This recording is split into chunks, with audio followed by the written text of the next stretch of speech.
ఈ మాట 20% 30% కమిషన్లని నేను అంటలేను. ఎవరన్నారు? స్వయంగా ఆర్థిక మంత్రి ఛాంబర్కు పోయి 200 మంది కాంట్రాక్టర్లు వాళ్ళు లొల్లిపెట్టి మమ్మల్ని 20-30% కమిషన్ అడుగుతుండ్రు, ఇది ఏమన్యాయం అని చెప్పి సెక్రటేరియట్లో చెప్పిన మాట నేను చెప్తా ఉన్నా. ఈ విధంగా మాజీ సర్పంచులు పాపం వాళ్ళు పనిచేసిన మా బిల్లులు ఇవ్వమనంటే వాళ్ళ గోస ఉచ్చుకుంటా ఉన్నారు. వాళ్ళేం పాపం చేసిండ్రు? ఈ విధంగా ఘోరం. ఇంకా ఈ అందానికి ఏం మాట్లాడతారు? కేసీఆర్ నువ్వు రా అసెంబ్లీకి, నీ కాయలు కూడా ముచ్చట్లు తింటానికా? పిల్లలు అడిగితేనే మీరు జవాబు చెప్తలేరు. ఉన్నది నిలబెడితే ఆ ఆర్థిక మంత్రి అసెంబ్లీలో లేచి 20% కమిషన్ తీసుకుంటాను కేటీఆర్ మాట్లాడితే ఆయన లేచి భుజాలు తడుముకుంటాడు. నీకెందుకు బాధ? నువ్వు తీసుకుంటేనే నీకు బాధ ఉండాలి కదా. లేచి పేదలు ఒలి పెడతా ఉన్నాడు ఆయన అసెంబ్లీలో. ఈ విధంగా చాలా గందరగోళంగా అవివేకంతో అజ్ఞానంతో చాలా ఘోరం చేసి అడ్డమైన మాటలని చెప్పింది. దాంతో మనం కూడా గోల్మాలైపోయినాం.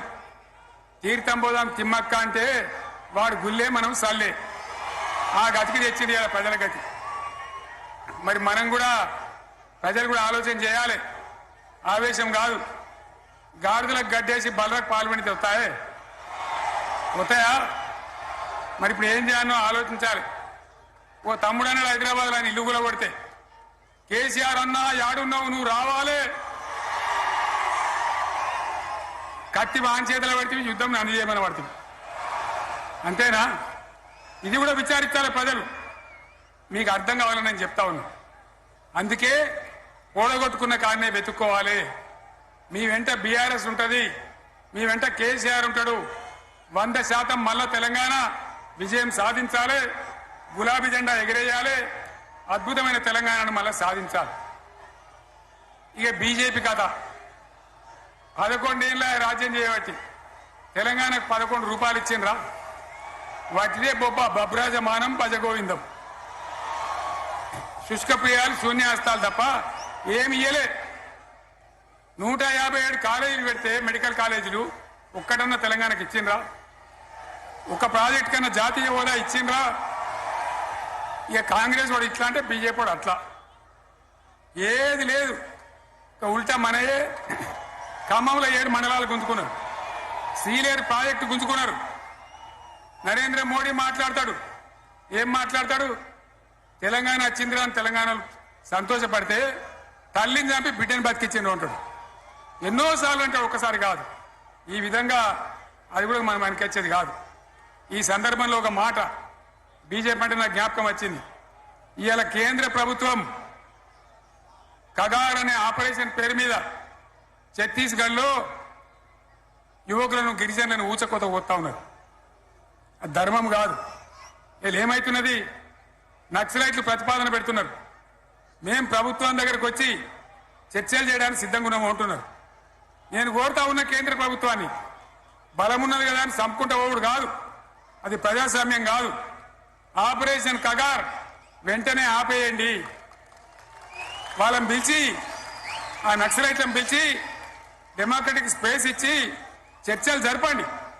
వాళ్ళు ఏం మాట్లాడతారో చూడండి. అది కూడా నల్లనా తెల్లనా దేశం ముందరికి రాని. కానీ అట్లా కాదు. మొత్తం ఏరి పారెత్తాం, కోసి పారెత్తాం, నరికి పారెత్తాం అంటే మిలిటరీ ఉన్నది మీ దగ్గర కొడతారు. కానీ ప్రజాస్వామ్యం అనిపించుకోదు. ఈ మాట ఢిల్లీకి ఉత్తరం పంపిద్దామా? మీరందరూ సపోర్ట్లు కొడితే తీర్మానంగా భావించి దాన్ని కేంద్రానికి పంపిద్దాం.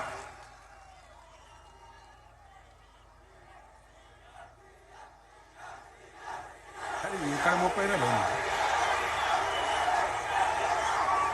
ఈ సందర్భంలో ఈ రజతోత్సవ వేళ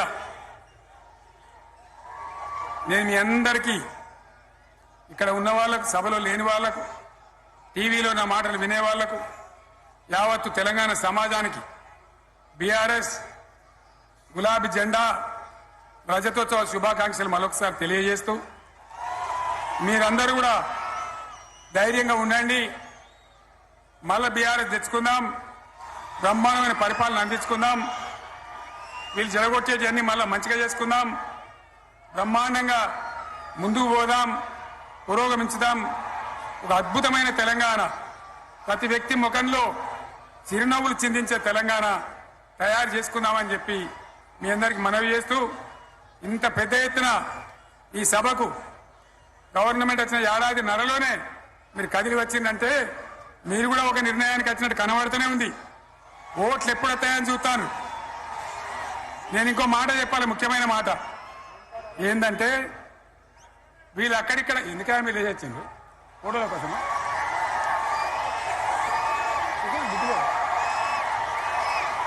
ఒక మాట చెప్పాలి, ఏంటి?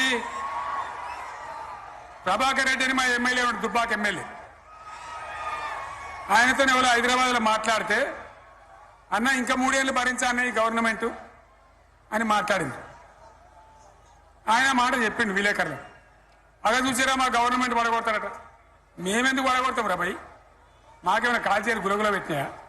మేమా కిరికిరి పని చెయ్యం బిడ్డ. మీరే ఉండాలి, ఓట్లు తీసుకున్నారు, చక్కగా పని చేయకపోతే మీ ఈపులు ప్రజలే సాఫ్ చేస్తారు, అంతే కదా. మేము పడగొట్టాం, మీ గవర్నమెంట్ పడగొట్టాం. ఎందుకంటే మీ సంగతి ఏందో మా సంగతి ఏందో ప్రజలకు పూర్తిగా అర్థం కావాలి. గులాబీ సైనికులకు నాది ఒక్కటే మాట, మనం ఏనాడు మనం పుట్టిందే పదవులు త్యాగం చేసి, పుట్టిందే రాష్ట్ర సాధన కోసం, స్వార్థం కోసం మనం పనిచేయలే. మీ అందరి నాయకులను కార్యకర్తలను నేను కోరేది ఒకటే, తెలంగాణ సమాజం అద్భుతంగా పురోగమించేదాకా మనం పనిచేస్తూనే ఉండాలి. గవర్నమెంట్లో ఉన్నా ప్రతిపక్షంలో ఉన్నా ప్రజల పక్షాన ఉండాలి, ప్రజలకు అండగా ఉండాలి, ప్రజల సమస్యల మీద పోరాటం చేయాలి, వాళ్ళకు అండదండలుగా ఉంటూ పురోగమించాలి. అదే మన కర్తవ్యం. అందులోనే మనకు అన్ని పదవులు వస్తాయి. అది పెద్ద ఇష్యూ కాదు. ఎన్ని వేల మంది మనోళ్ళు ఎంత బ్రహ్మాండంగా ముందుకొచ్చారు. కాబట్టి మీరందరూ కూడా ఆ విధంగా రావాలి. లాస్ట్ మాట, ఈ సభ నిర్వహించినటువంటి మిత్రులు పోచంపల్లి శ్రీనివాసరెడ్డి గారికి, వినయ్ భాస్కర్ గారికి, పెద్ది సుదర్శన్ రెడ్డి గారికి, రవీంద్రరావు ఎమ్మెల్సీ గారికి, వారికి నేను ధన్యవాదాలు చెప్తా ఉన్నా.